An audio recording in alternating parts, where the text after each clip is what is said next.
رسول اللہ تنگی ہے رزق کی، کوئی وظیفہ بتائیں۔ کتنے لمبے لمبے وظیفے لوگ پڑھ رہے ہیں کہ کاروبار کھل جائے اور روزی بڑھ جائے، کتنے لمبے چوڑے، کتنے کتابوں میں ایڈے ایڈے بڑے وظیفے لکھے پہ، پڑھوں یہ مندہ بڈھا ہو جائے۔ میں قربان جاؤں یا رسول اللہ آپ کی شفقتوں پر، آپ کی رحمتوں پر، سنو یہ کرو، میری بات نہیں ہے، میرے نبی کی بات ہے۔ تجربے کی وجہ سے کرو گے تو کچھ نہیں ملے گا، یقین سے کرو گے تو دروازے کھلتے دیکھو۔ کہ یا رسول اللہ ارید ان یوسع علی رزقی، میں چاہتا ہوں میری روزی کھل جائے۔ تو آپ نے کہا ادم علی الطہارہ یوسع علیک رزقک، تو باوضو رہا کر تیرا رزق کھل جائے۔ کوئی زور لگتا ہے وضو؟ تمہارے یہاں تو سردی ہوتی ہی کوئی نہیں کہ بھئی ٹھنڈا پانی ہے کیسے وضو، یہ تو ہمارے لیے مسئلہ ہے کہ بھئی ٹھنڈا پانی ہے کیسے وضو کرو۔ وہ ہمارے گاؤں کا مراسی مجھے مل گیا، میں نے کہا چل نماز پڑھے گی، نہیں جی میاں جی سردی بڑی، نہ لے جاؤں سردی بڑی، مراسیوں کو سردی زیادہ لگتی ہے۔ میں نے کہا نہیں آج تک نماز پڑھا کے چھڑنا ہے۔ میں اس کو لے کے جب وہ ٹوٹی پہ بیٹھا نا، جو ہی ہاتھ پہ پائیں، اوہ حالے ہو ٹھنڈا پانی، اوہ حالے ہو ٹھنڈا پانی۔ تمہارے لیے تو یہ مسئلہ بھی نہیں کہ ٹھنڈا پانی۔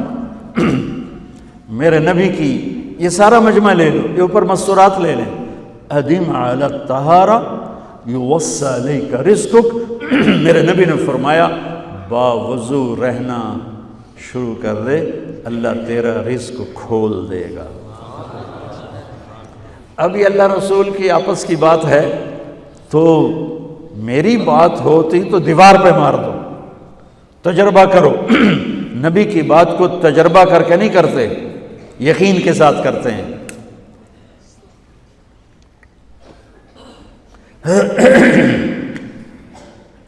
ادم علی الطہارہ یوسع علیک رزقک، باوضو رہا کر۔ اچھا باوضو رہنے کے اور فائدے، اللہ پیار کرتا ہے، شیطان ڈرتا ہے، اور وضو ہوگا تو نماز آپ ہی پڑھی جائے گی، چلو یار وضو ہے 4 فرض ہی پڑھ لو گی۔ ایک دفعہ شیطان آیا ہمارے نبی سے ملنے، تو آپ نے اس سے پوچھا تیرے دشمن کتنے؟ کہنے لگا 15۔ آپ نے فرمایا کون کون ہے؟ کہنے لگا پہلے تو تھوڑا ہی نمبر ہے، پہلا نمبر تو تھوڑے نال میرا لگو ہے۔ پھر کہنے لگا وہ مسلمان جو 24 گھنٹے باوضو رہتا ہے وہ میرا بڑا دشمن ہے۔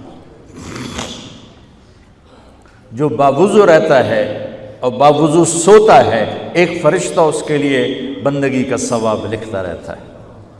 خیر واپس آتا ہوں، میرے نبی نے فرمایا 4 باتیں لے لو اور دنیا بھی تمہاری آخر، ساری PIA زندہ ہو جائے گی، ساری اکانومی زندہ ہو جائے گی، ساری معیشت زندہ ہو جائے گی۔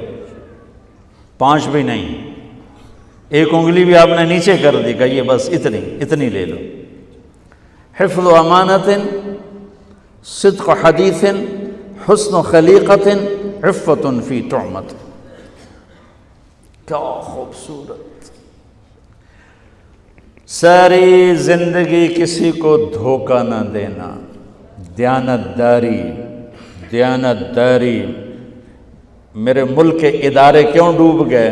دیانت نکل گئی، کھوٹ آ گئی، دھوکہ آ گیا۔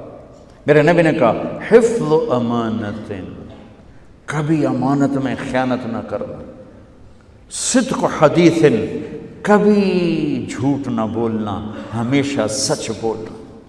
میرے نبی نے فرمایا میرا امتی ہر گناہ کر سکتا ہے، 2 نہیں کر سکتا، ایک جھوٹ کبھی نہیں بولے گا، ایک دھوکہ کبھی نہیں دے گا۔ میرے نبی کی 2 صفتیں ہائی لائٹ ہوئیں، صادق اور بولو کیا ہیں؟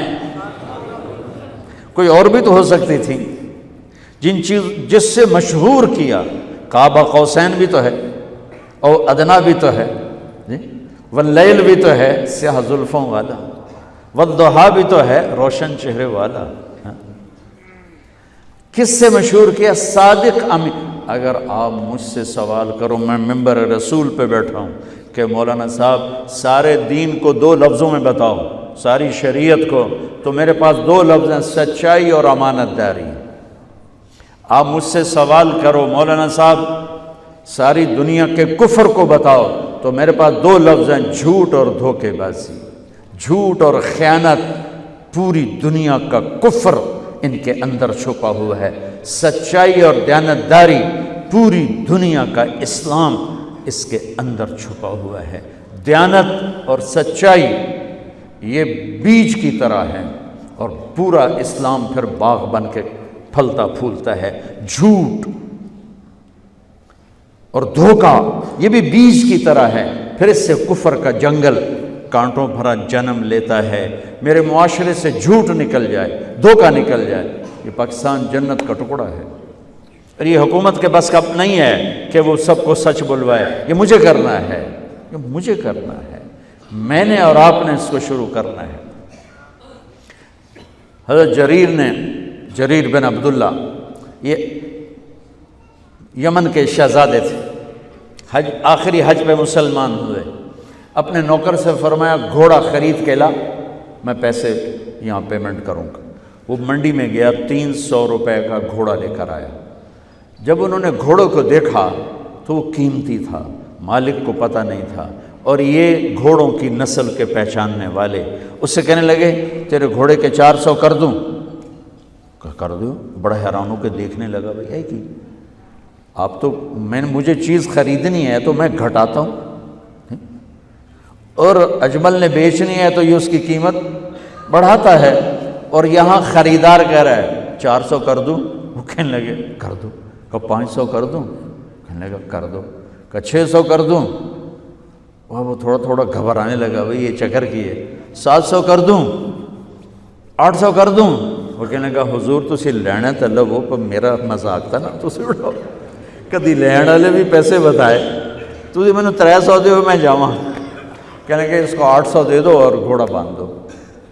وہ حیران، خوشی سے چھلانگے مارتا ہوا گیا۔ تو جب وہ چلا گیا تو نوکر نے پوچھا میں جب 300 میں سودا کر کے آیا تھا تو 500 کس خوشی میں بڑھائے؟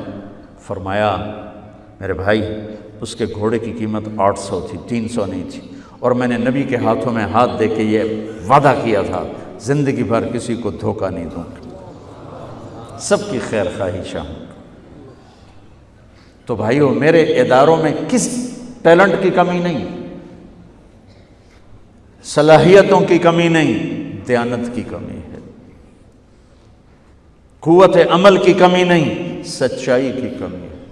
حجاج بن یوسف ایک ظالم گورنر گزرا ہے، اس کے خلاف بغاوت ہوئی، وہ ناکام ہو گئی۔ تو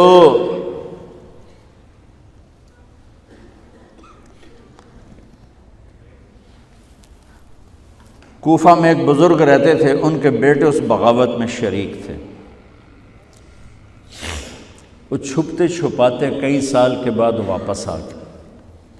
ابن خراش ان کا نام تھا۔ ان کی سچائی مشہور تھی کہ ابن خراش جھوٹ نہیں بولتا۔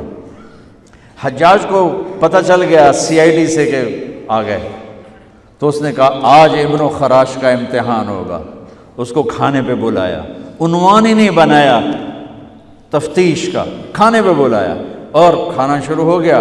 باتوں باتوں میں کہتا ہے ابن خراش آپ کے بیٹے ہمارے خلاف لڑ کے بھاگ گئے تھے، کوئی پتہ ہے؟ تو ابن خراش ہنس پڑے، کہنے لگے حجاج زندگی موت تو اللہ کے ہاتھ میں ہے، گھر آئے بیٹھے۔